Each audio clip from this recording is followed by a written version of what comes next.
नमस्कार दर्शक बंधु मु प्रदीप आपण मानक स्वागत करुच्ची आजिर आउ एक नुआ भिडियो रे। तो राज्यर समस्त चाषी और भाई भौणी मानक पई गोटे बहुत बड़ गुरुत्वपूर्ण अपडेट जहाँकि चलित वर्ष खरीफ धान विक्रय करने पई चाषी पंजीकरण ऑलरेडी गत काली ठारू आरंभ हो सारी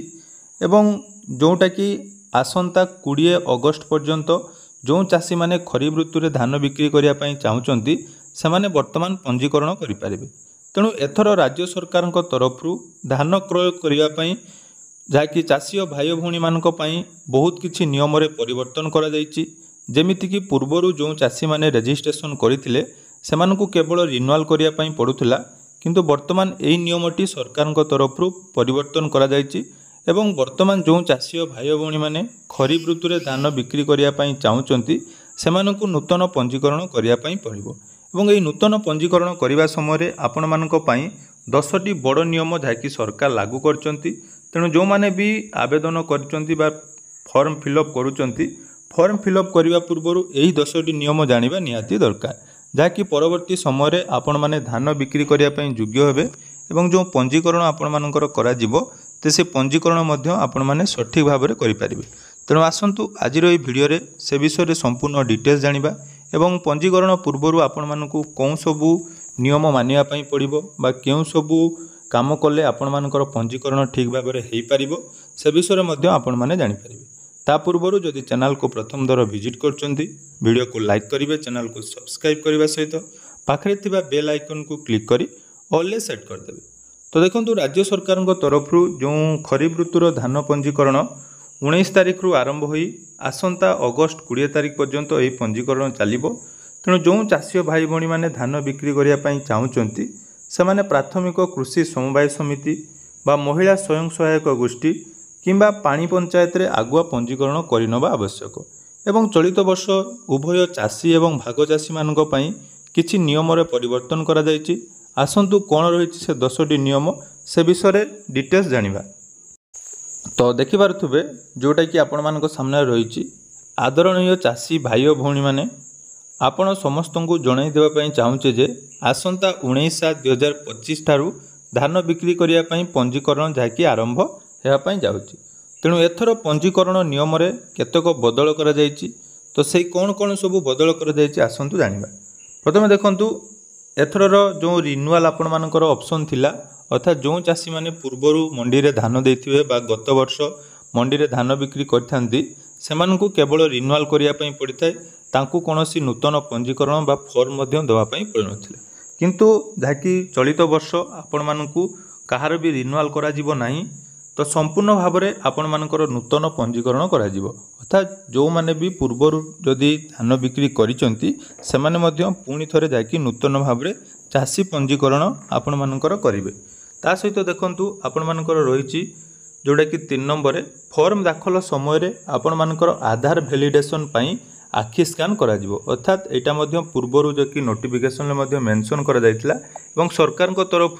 जो चाषी माने योग्य रहिचंदी बा प्रकृत चाषी माने धान केमिति बिक्री करि परिबे सेही दिगरे जाकि एई पदक्षेपटी निया जायछि। तेणु जो माने पंजीकरण करिवे आपण माने जेतेबेले फॉर्म देवा पई जाउचंदी से समय आपण मानकर जाकि आधार वैलिडेशन आखि स्कैन करा जिवो। ता सहित देखंतु 4 नंबर रे रहिछि ओटीपी माध्यम रे आपण मानकर मोबाइल नंबर मध्य वेरिफिकेशन करा जिवो। तेणु जो फॉर्म आपण माने फिलअप करूचंती तो सेही फॉर्म फिलअप करबा समय जो मोबाइल नंबर टी देइचंती सेही मोबाइल नंबर रे आपण मानकर जाकि ओटीपी माध्यम रे वेरिफिकेशन करा जिवो, जाकि परवर्ती समय रे आपण मानकर धानर जो टोकन हो बा जो अपडेट सरकार तरफ पठा जिवो सेही मोबाइल नंबर रे आपण माने एसएमएस माध्यम रे संपूर्ण डिटेल्स जानि पारिबे। तेणु ए विषय मध्ये आपण माने ध्यान देबे जो मोबाइल नंबर आपण मानक पाखरे अछि एवं जो मोबाइल नंबर बा जो सिम को आपण माने व्यवहार करचंती सेही मोबाइल नंबर आवेदन फॉर्म बा चाषी फॉर्म फिलअप कला बेले आपण माने देबे। तापर देखंतु 5 नंबर रहिछि जोटा कि मोस्ट इंपोर्टेंट एटा मध्ये मने रखिबे जाकि चलित वर्ष डीबीटी एक्टिव थिबा अकाउंट को धान टंका पठा जिवो। अर्थात आपण मानकर पूर्वरु जो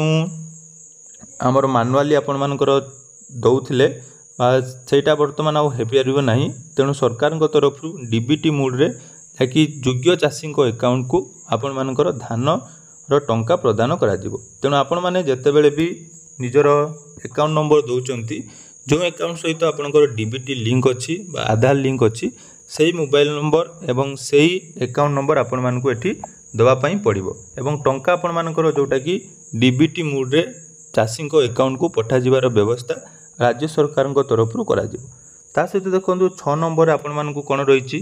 ना जो चाषी बैंक अकाउंट केवाईसी किंबा आधार लिंक नाई से माने जल्दी करे नियंतु एवं तापर आपण मानकर पंजीकरण करेंगे अर्थात आधार कार्ड लिंक थिबा दरकार आपण मानक बैंक अकाउंट सहित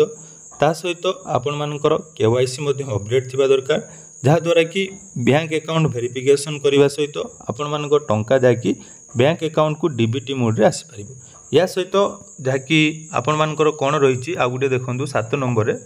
जे पंजीकरण पर आपण मानक पंजीकरण रसीद प्रिंट दिज्व जो थे समस्त डिटेल्स उपलब्ध रर्थात जितेबाला आपण मैंने निजर फॉर्म नहीं आपण मानकर समवाय समिति हो बा आपण मानकर जोंटी भी धानर बिक्री होची जदि सेठी आपण माने से फॉर्म दाखल करूछंती फॉर्म दाखल कर साला परे आपण मानक गोटे रसीद जाकि प्रिंट दिया जिवो एही व्यवस्था जाकि वर्तमान करा जायछि एवं आपण मानकर सठिक भाव में पंजीकरण हैला कि नहीं सेथिरे संपूर्ण डिटेल जाकि आपण मानकर मेंशन रहिबो जहाँ भी हो सरकार तरफ एटा गोटे बहुत बड़ पदक्षेप निया जायछि तेणु जतेबेले भी आपण माने पंजीकरण करिया पई जाउछंती जोटी भी आपण माने पंजीकरण करुछंती बा फॉर्म दाखल करुछंती तांको पाखरु रिसीव आनिया पई बा रसीद आनिया पई जमारू भूलिबे नाही तापर देखंतु 8 नंबर कोन रहिछि ना ठक लोक माने जदि आपनकु न जणै आपनक जमी को अजथा संपर्क देखाई पंजीकरण कराइथिले तुरंत आपण माने अभियोग करंतु अर्थात विगत दिन रे आमे मध्ये देखिछु बहुत सारा लोक रहिचंदी जो माने आपण माने चाषी जो माने तांकर जमी को नहीं अन्य कौन संपर्क देखाई जमीती कि काका भाई आपण मानकर पुओ नाती नातुणी यही सब संपर्क देखी आपण मान जमी रे जहाँकि पंजीकरण करुले एवं से माने जहाँकि धान बिक्री करुले तेणु ए विषय में आपण माने अवगत करेंगे जदि आपण मान अजाणत कौन व्यक्ति आपण मानकर न जणै आपण जमी को चाषी पंजीकरण रे व्यवहार करुच्ची ताले से क्षेत्र में आपण माने प्रशासन को जहाँकि अभियोग जणाइबे ता सहित जो माने भाग चाषी रही से माने मालिकंकर स्वीकृति पत्र दाखल करेंगे अर्थात भाग चाषी मान जो फॉर्म टी रही से फॉर्म आपण माने फिलअप करेंगे फिलअप करने सहित आपण मानकर जो मालिक रही जमीर मालिक